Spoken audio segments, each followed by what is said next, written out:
नमस्कार बंधुरा एसएस दास किचेने आमी सुमिता आज निये एसेछि नतून एकटा रेसिपि।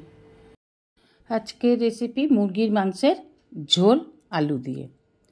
आमरा मुरगिर मांस अनेक रकम भावेई रान्ना करे खेये थाकी बा आलू दिए मुरगिर मांस झोलও आमरा करे खेये थाकी, किन्तु आजकेर एई आलू दिए मुरगिर मांसेर झोल सम्पूर्ण भिन्न स्वादे बानानो हयेछे। ताई रेसिपिटा आज आमी आपनादेर साथे शेयर करलाम। रेसिपिटा ना टेने सम्पूर्ण देखार अनुरोध रइल। चलुन देखे नेওয়া যাক रेसिपिटा। ओभेने कड़ा बसिए दिए देब सादा तेल। आलूगुलो आगे थेकेई खोसा छाड़िए रेखेछिलाम। एखाने आलूगुलोके आमी टुकरो करे निये गोटा गोटाई रेखे दिएछि। मुरगिर मांसेर आलू दिले आलूगुलो एई रकम गोटा अथच एकटु छोटो साइजेर आलू यदि एइभाবে देया हय ताहले खेते खूब भालो लागे। दिए दिलाम सामान्य परिमाणे हलुद। एबार हलुद दिए आलूगुलोके बेश नेड़े नेड़े तेलेर साथे भेजे नेब। देखुन हालका लाल करे भेजे तुले निलाम। प्रत्येकटा आलुई देखुन खूब एकटा लाल नय अथच एकटा सुंदर सोनाली कालार धरेছে। এই অবস্থাতেই আলুটাকে সম্পূর্ণ নামিয়ে নিতে হবে। এখানে আমি নিয়ে নিচ্ছি 1 কেজি চিকেন। চিকেনটাকে খুব ভালো করে ধুয়ে একটু সরষের তেল আর লবণ মাখিয়ে রেখেছিলাম। এইটা আমার ভিডিও করা হয়ে ওঠেনি, এর জন্য দুঃখিত।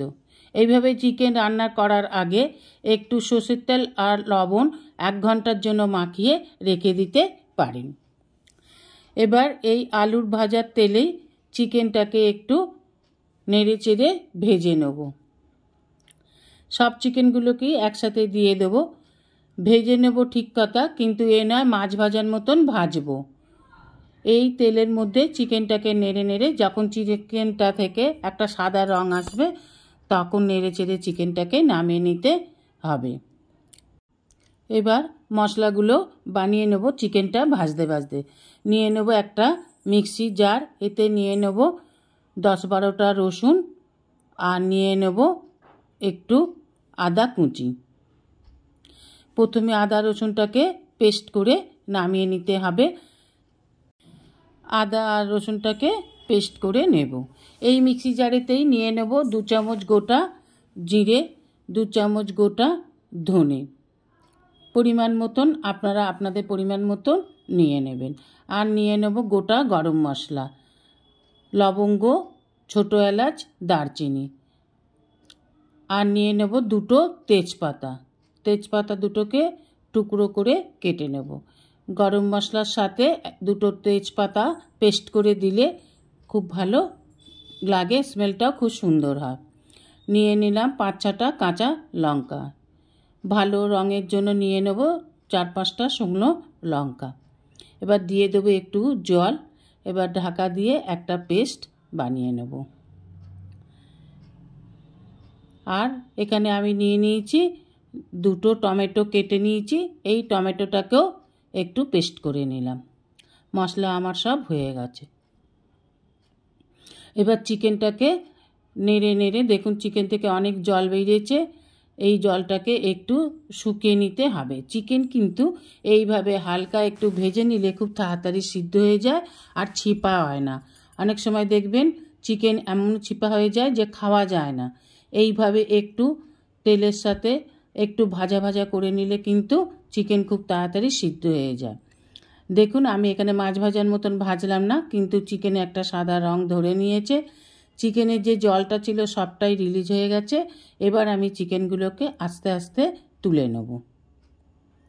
দেখুন চিকেনের একদম ভাজার কোনো স্পট পড়েনি, একটুও লাল হয়নি, সাদা সাদাই আছে। আমি চিকেনটাকে তুলে নিলাম। এবার এই তেলেতেই দিয়ে দেব ফোড়ন। দিয়ে দেব গোটা গরম মশলা, তেজপাতা, গোটা জিরে। ফোড়নটা দিয়ে 1 সেকেন্ডের মতন একটু নেড়ে নেড়ে ভেজে নিতে হবে এইভাবে। এবার দিয়ে দেব পেঁয়াজ কুচি। পেঁয়াজ কুচিটাকেও একটু নেড়ে নেড়ে লাল করে ভেজে নিতে হবে। পরিমাণ মতন পেঁয়াজ কুচি দিয়েছি। দেখুন এবার নেড়ে নেড়ে একটু ভেজে নেব। দিয়ে দেবো পরিমাণ মতন লবণ। লবণটা এখন একটু বুঝে দিতে হবে, কেননা চিকেনে আমার লবণ মাখানো ছিল, তাই এখানে একটু কমই দিলাম। দিয়ে পেঁয়াজটাকে এবার একটু ভালো করে ভেজে নেব। পেঁয়াজটা যখন নরম হয়ে আসবে, একটু সোনালি কালার হয়ে আসবে, দেখুন পেঁয়াজের সাদা রঙটা কমে গিয়ে বেশ একটু সোনালি কালার হয়ে এসেছে। পেঁয়াজটাকে আর একটু ভেজে নিতে হবে যেন পেঁয়াজের কাঁচা গন্ধটা না থাকে। এবার দেখুন ভেজে রাখা চিকেনটা একটু ঠান্ডা হয়ে এলে এর ওপর দিয়ে ঢেলে দিলাম ফ্যাটানো টক দই। আমরা আগে চিকেন রান্না করার সময় ফ্যাটানো টক দই দিয়ে মেখে রাখি, কিন্তু এটাতে ভেজে নিয়ে তারপর আমি টক দইটা দিলাম। পেঁয়াজটা মোটামুটি ভাজা হয়ে এসেছে, এখানে আমি দিয়ে দিলাম বেটে রাখা মশলাটা, যেটা আমি জিরে, ধনে, কাঁচা লঙ্কা দিয়ে করেছিলাম, সেই মশলাটাই এখানে দিয়ে দিলাম। মশলাটা একটু ভাজা ভাজা হয়ে এলে এবার দিয়ে দেবো আদা রসুনের পেস্ট, পরিমাণ মতন দিয়ে দেবেন। আমি এখানে দিলাম 3 চামচ। দিয়ে এবার ভালোভাবে পেঁয়াজের সাথে মশলাটার সাথে আদা রসুনের পেস্টটাকে এবার ভালো করে ভেজে নিতে হবে, যেন রসুনের কাঁচা গন্ধটা না থাকে। বেশ ভালোভাবে নেড়ে চেড়ে ভেজে নিয়ে এবার দিয়ে দিলাম টমেটো পেস্ট। টমেটো পেস্টটা দিয়েও ভালোভাবে ভেজে নেব। টমেটোর কাঁচা গন্ধ বা টমেটোর যে জলীয় ভাবটা থাকে সেটা যেন শুকিয়ে আসে। এইভাবে নেড়ে নেড়ে সমানেই মশলাটাকে কষে নিতে হবে। এবার দিয়ে দেব পরিমাণ মতন হলুদ, আর দিয়ে দেব পরিমাণ মতন লাল লঙ্কার গুঁড়ো। এবার ভালোভাবে মশলার সাথে মিশিয়ে নিয়ে মশলাটাকে কষে নেব। মশলা যত কষবেন চিকেনটা তত খেতে কিন্তু ভালো হবে। এবার দিয়ে দেব ভেজে রাখা দই মাখানো চিকেনটাকে।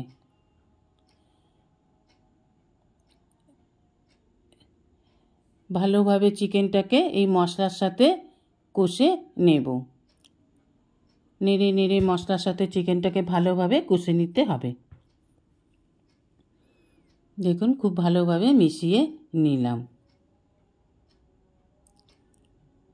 এখানে বলে রাখি, যেসব বন্ধুরা আমার চ্যানেলটিকে সাবস্ক্রাইব করে আমার পরিবারের সদস্য হয়েছেন তাদেরকে অসংখ্য অসংখ্য ধন্যবাদ। এবার দিয়ে দিলাম আগে থেকে ভেজে রাখা আলুগুলোকে। এবার আলু চিকেন সমানেই মশলার সাথে কষে নেব, যতক্ষণ না এই জলীয় ভাবটা একটু কমে আসছে। এখানে বলে রাখি, যারা এখনও আমার চ্যানেলটিকে সাবস্ক্রাইব করে আমার পরিবারের সদস্য হননি তাদের কাছে অনুরোধ রইল আমার চ্যানেলটিকে সাবস্ক্রাইব করে আমার পরিবারের সদস্য হবার জন্য। দিয়ে দিলাম 2-3 মিনিটের জন্য ঢাকা। 2-3 মিনিট পর ভালো করে ফুটে গেলে দেখুন একেবারে জলীয় অংশটা কিন্তু নেই, একেবারেই কমে গেছে। এবার আর একটু ভালোভাবে মশলার সাথে চিকেন আলু কষে নিন। ভালো করে কষে নেওয়া হয়ে গেছে। এবার দিয়ে দেব পরিমাণ মতন জল। জল দিয়ে এবার মশলার সাথে ভালোভাবে মশলা আলু চিকেন জলের সাথে ভালো করে মিশিয়ে এইভাবে মিশিয়ে দিতে হবে। এবার দিয়ে দেব ঢাকা। 5 মিনিট খুব ভালোভাবে ফুটে যাবার পর ঢাকা খুলে দেখুন রঙটা কি সুন্দর হয়েছে। একটু নেড়ে চেড়ে আবার ঢাকা দিয়ে দিলাম। 2-3 মিনিট পর ফুটে গেলে গ্রেভিটা একটু কমে এলে ভালোভাবে আর একটু নেড়ে দিন। আলু সিদ্ধ হয়ে গেছে কিনা দেখে নিতে হবে, চিকেন সিদ্ধ হয়েছে কিনা দেখে নিতে হবে। চিকেন আর আলু সিদ্ধ হয়ে গেলে এবার দিয়ে দেবো 1 টিস্পুন গরম মশলা গুঁড়ো আর ধনেপাতা কুচি। সব কিছু দিয়ে নেড়ে চেড়ে গ্যাস অফ করে স্ট্যান্ডিং সময় দিয়ে রেখে দেবো 30 মিনিট। 30 মিনিট পর নামিয়ে নিয়ে সুন্দর করে পরিবেশন করুন গরম গরম ভাতের সাথে, অথবা রুটি পরোটা লুচির সাথেও খেতে খুব ভালো লাগে। খেতে খুব টেস্টি হয়, সুস্বাদু হয়। অনুরোধ রইল এইভাবে একবার করে খেয়ে দেখবেন। চিকেনটা খুব নরমও হয়। আশা করছি রেসিপিটা আপনাদের ভালো লেগেছে। আপনার অমূল্য সময় দিয়ে ভিডিওটি সম্পূর্ণ দেখার জন্য আপনাদের অসংখ্য অসংখ্য ধন্যবাদ।